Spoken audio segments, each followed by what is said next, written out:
My parents gave my sister the family house and left me nothing. Still, I quietly signed the papers. When they returned to their newly bought apartment, an eviction notice was waiting for them. The lawyer's office smelled like old leather and expensive wood polish. The kind of place where important documents got signed and families pretended to be civilized while dividing up their lives. I'm 34 and I was sitting across from my parents and my sister Michelle while a man in a $5,000 suit explained how I was being written out of my inheritance. So to summarize, Mr. Harrison said, adjusting his reading glasses, the family home at 847 Maple Drive will be transferred entirely to Michelle Chin. David will retain no ownership stake. Is everyone clear on these terms?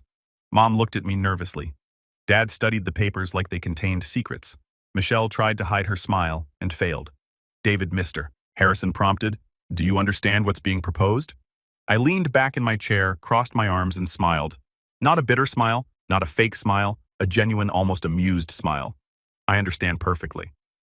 Mom's face relaxed. Oh, good. We were worried you'd be upset. Why would I be upset? Dad frowned. Because we're giving the house to your sister. The house you grew up in worth about $800,000. I know what it's worth, Dad. And you're okay with this? Michelle asked. Her voice had that edge it got when she suspected a trap. I'm fine with it. Just like that. You're fine. Just like that, mister. Harrison cleared his throat.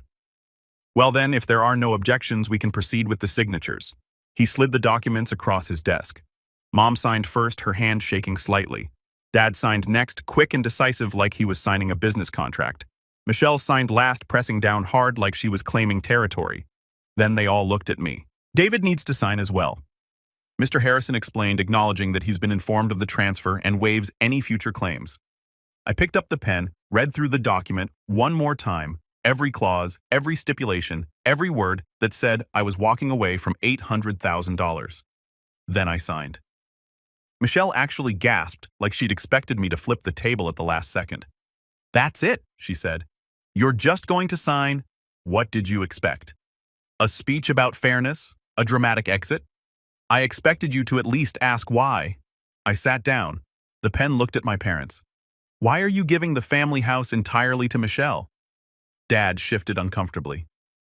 Your sister has been through a lot lately. The divorce, losing her job. She needs stability and I don't. You have stability, Mom said quickly.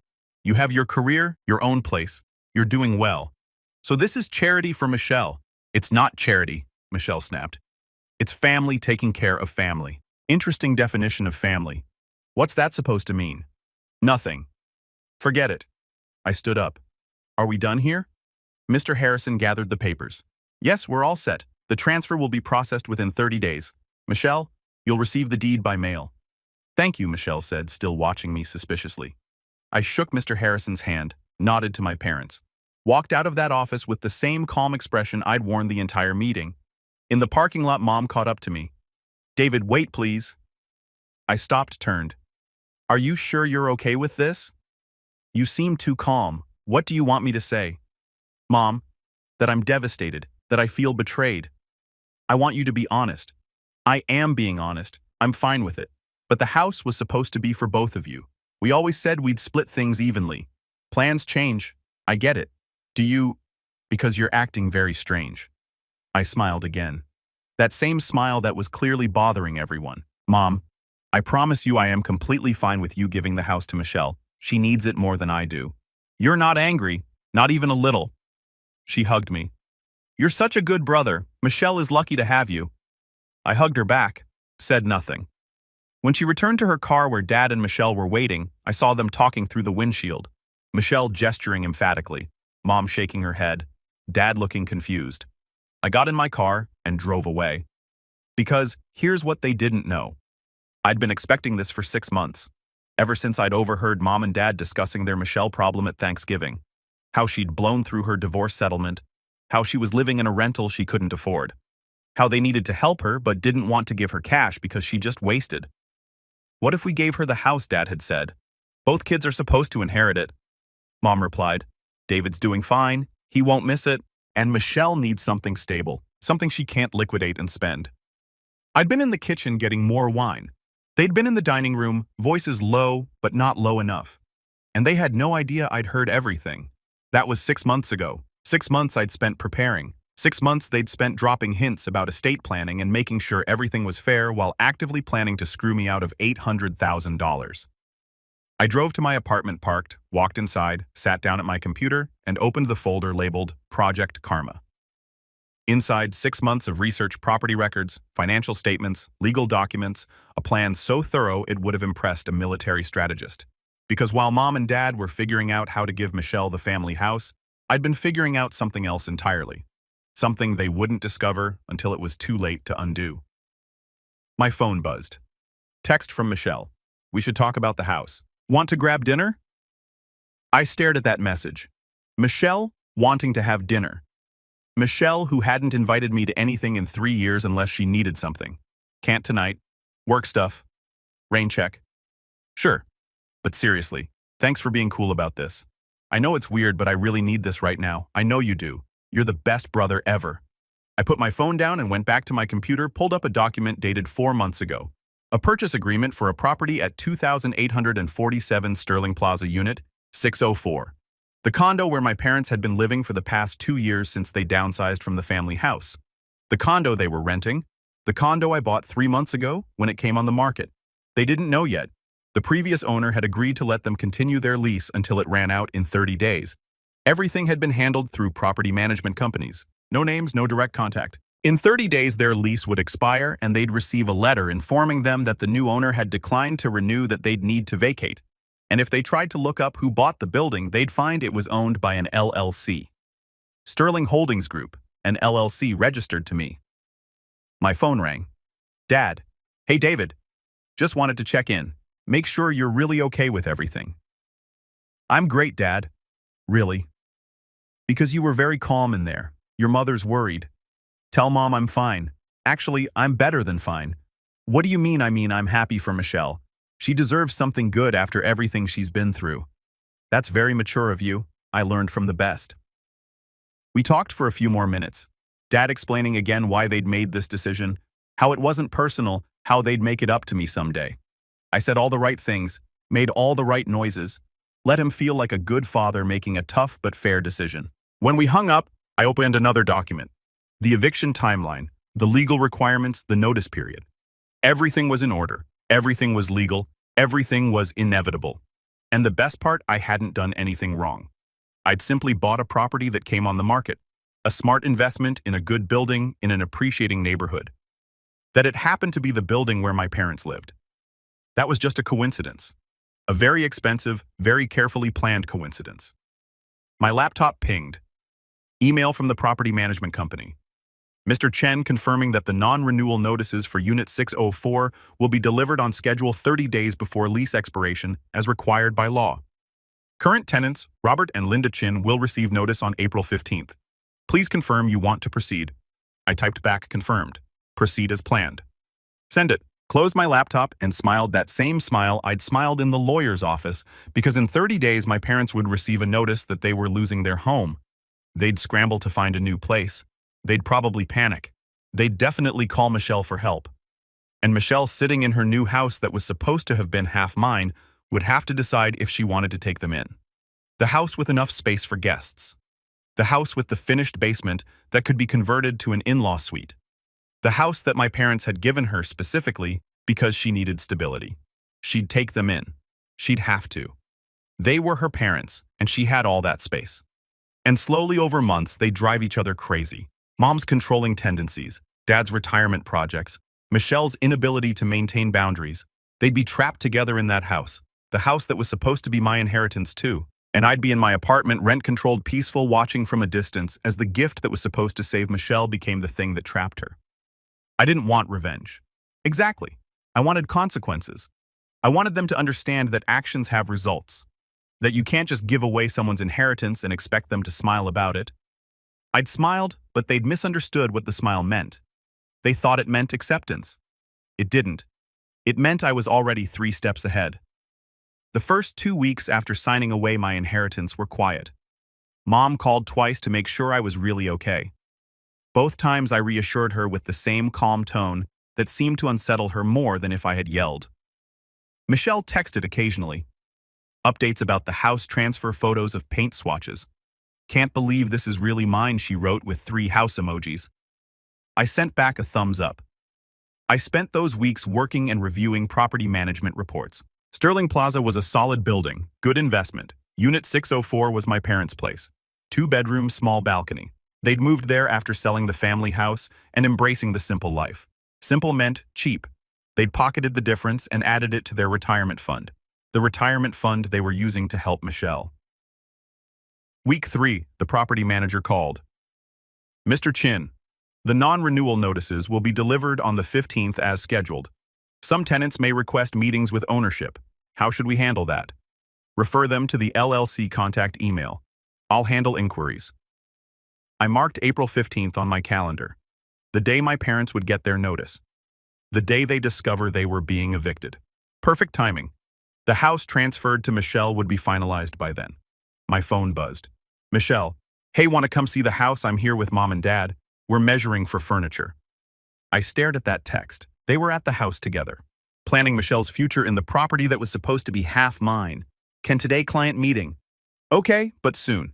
We miss you. That evening I drove past the house anyway, parked down the street through the living room window. I could see them. Michelle pointing at walls, Mom nodding, Dad measuring something. The house I'd grown up in. Now it was Michelle's. And they were helping her make it hers. I watched for 10 minutes, then drove to Sterling Plaza, looked up at the 6th floor at the unit where my parents lived. Lights on.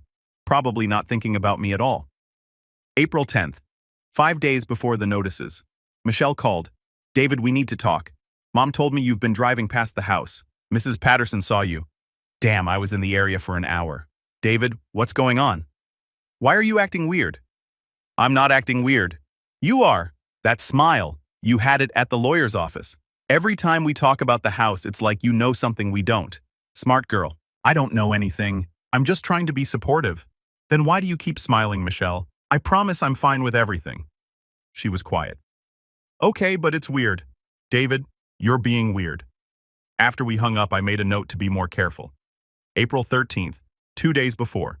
Email from Mom. David, your father and I would like to take you to dinner Saturday. We feel like we haven't seen you much.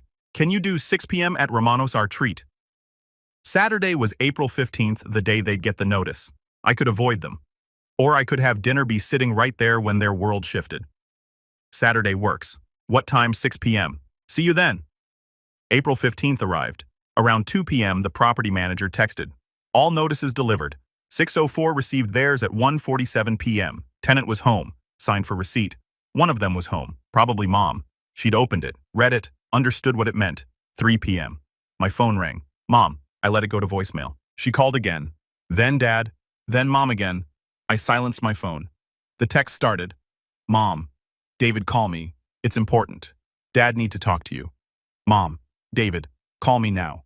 Michelle, Mom's freaking out about something with their apartment. Have you talked to them? I responded only to Michelle. Not yet. What's going on? They got some letter about their lease not being renewed. They have to move out in 30 days. Mom's having a panic attack. That's terrible. I'm sure it's a mistake. Can you call them? I will. After dinner tonight, 5 p.m. I drove to Romano's. Got there early, ordered a beer. At 5:45, Dad's SUV pulled in. Mom got out first. Even from the restaurant, I could see she'd been crying. Dad looked grim. They walked in. Mom practically ran over. David, thank God. Did you get our messages I did? My phone was off. Work thing. What's going on? She slid into the booth. We got evicted. Our landlord isn't renewing our lease. We have to be out in 30 days. I put on my concerned face. What? Why? We don't know. The notice just says the owner declined to renew. No explanation. That's crazy. Can they do that? Apparently Dad said I called the lawyer. He says it's legal if our lease is expiring. Have you tried talking to them? The property is owned by some LLC. Sterling Holdings. No phone number, just an email. I sent a message. No response. I took a sip of my beer. That's really stressful. I'm sorry.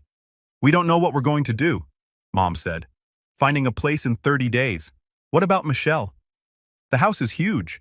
Can you stay there while you look? Mom and Dad exchanged glances. We don't want to burden her. She has 4 bedrooms and a finished basement. You wouldn't be a burden. Well, figure something out, Dad said.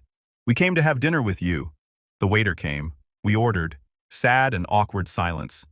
Then Mom's phone rang. "It's Michelle," she answered. "Hi, honey. Yes, we're at dinner with David. Yes, it's true." She listened. Her face changed. "Oh, that's very generous. Are you sure? Okay, thank you, sweetie." She hung up. "Michelle says we can stay with her in the basement, as long as we need to." "That's great," I said, smiling. "See, everything works out." Dad studied me. "You're taking this very calmly." "Taking what calmly?" "Your parents being evicted. I'm upset for you, but Michelle's taking you in. You'll be fine." "Still, it's strange, your reaction." I shrugged. "I guess I learned there's no point getting emotional about things I can't control." Mom reached across the table, took my hand. "We're sorry about the house. We should have talked to you more." "It's fine, Mom." "Really? Is it?" "You've been different since the lawyer's office." I smiled, squeezed her hand.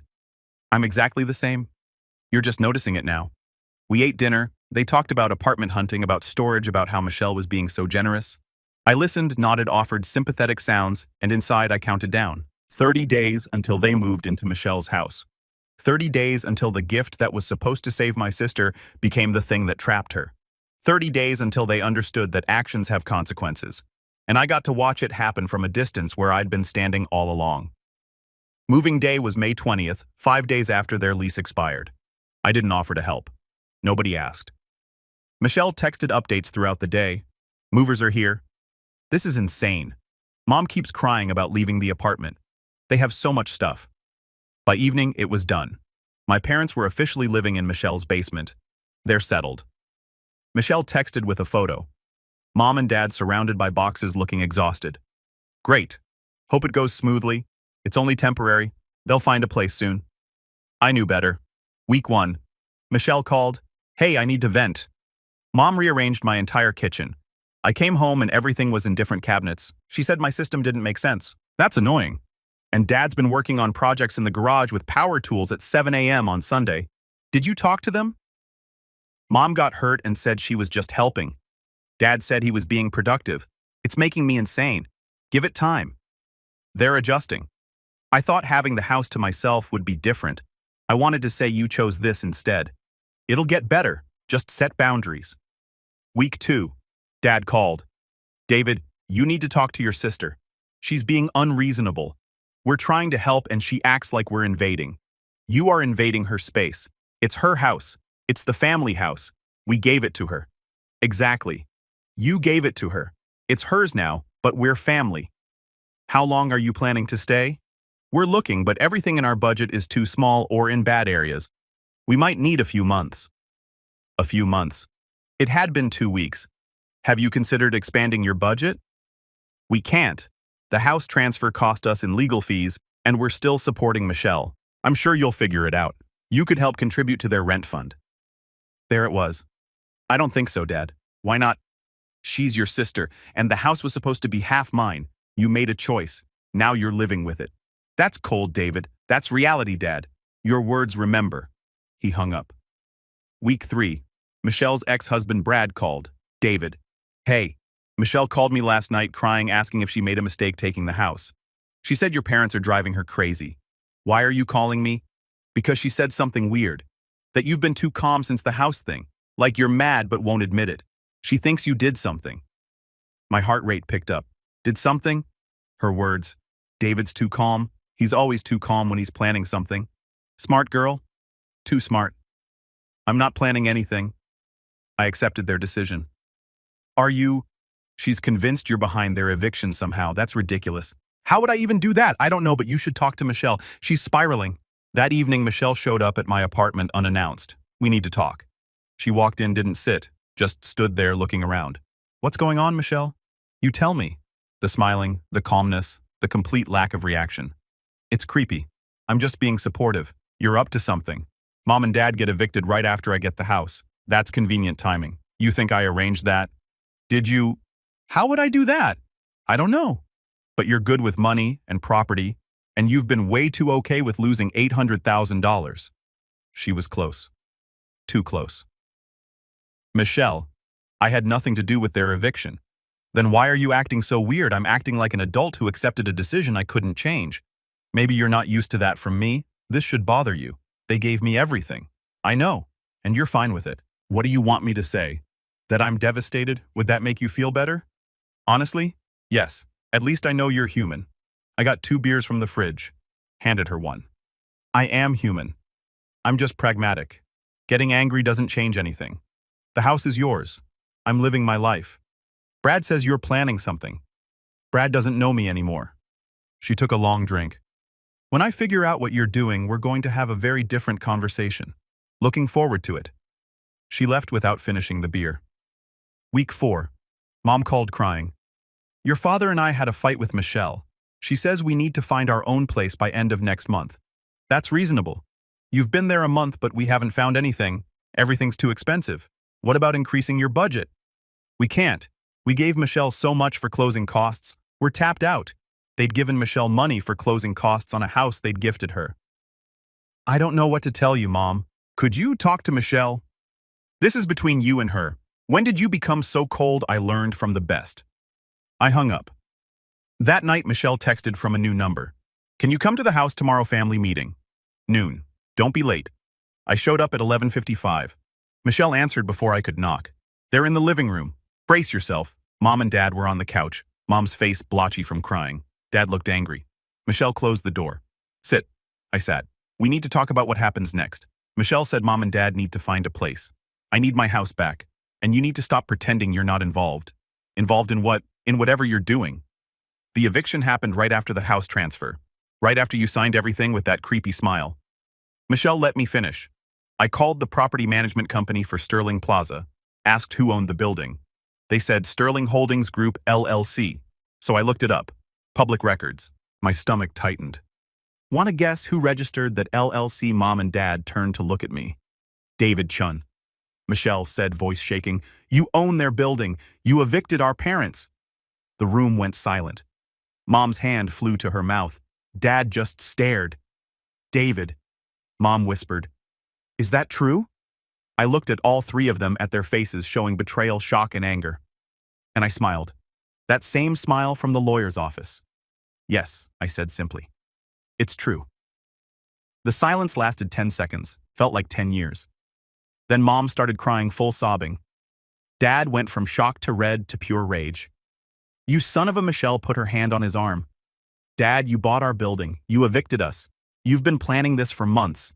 6 months, actually. Since Thanksgiving, when I overheard you deciding to give Michelle the house. Mom gasped. You knew this whole time. I knew, and I prepared by forcing us to move in with Michelle. Dad's voice shook. By ruining our lives. I didn't ruin your lives. I made a legal investment. Sterling Plaza came on the market. I bought it. That's revenge.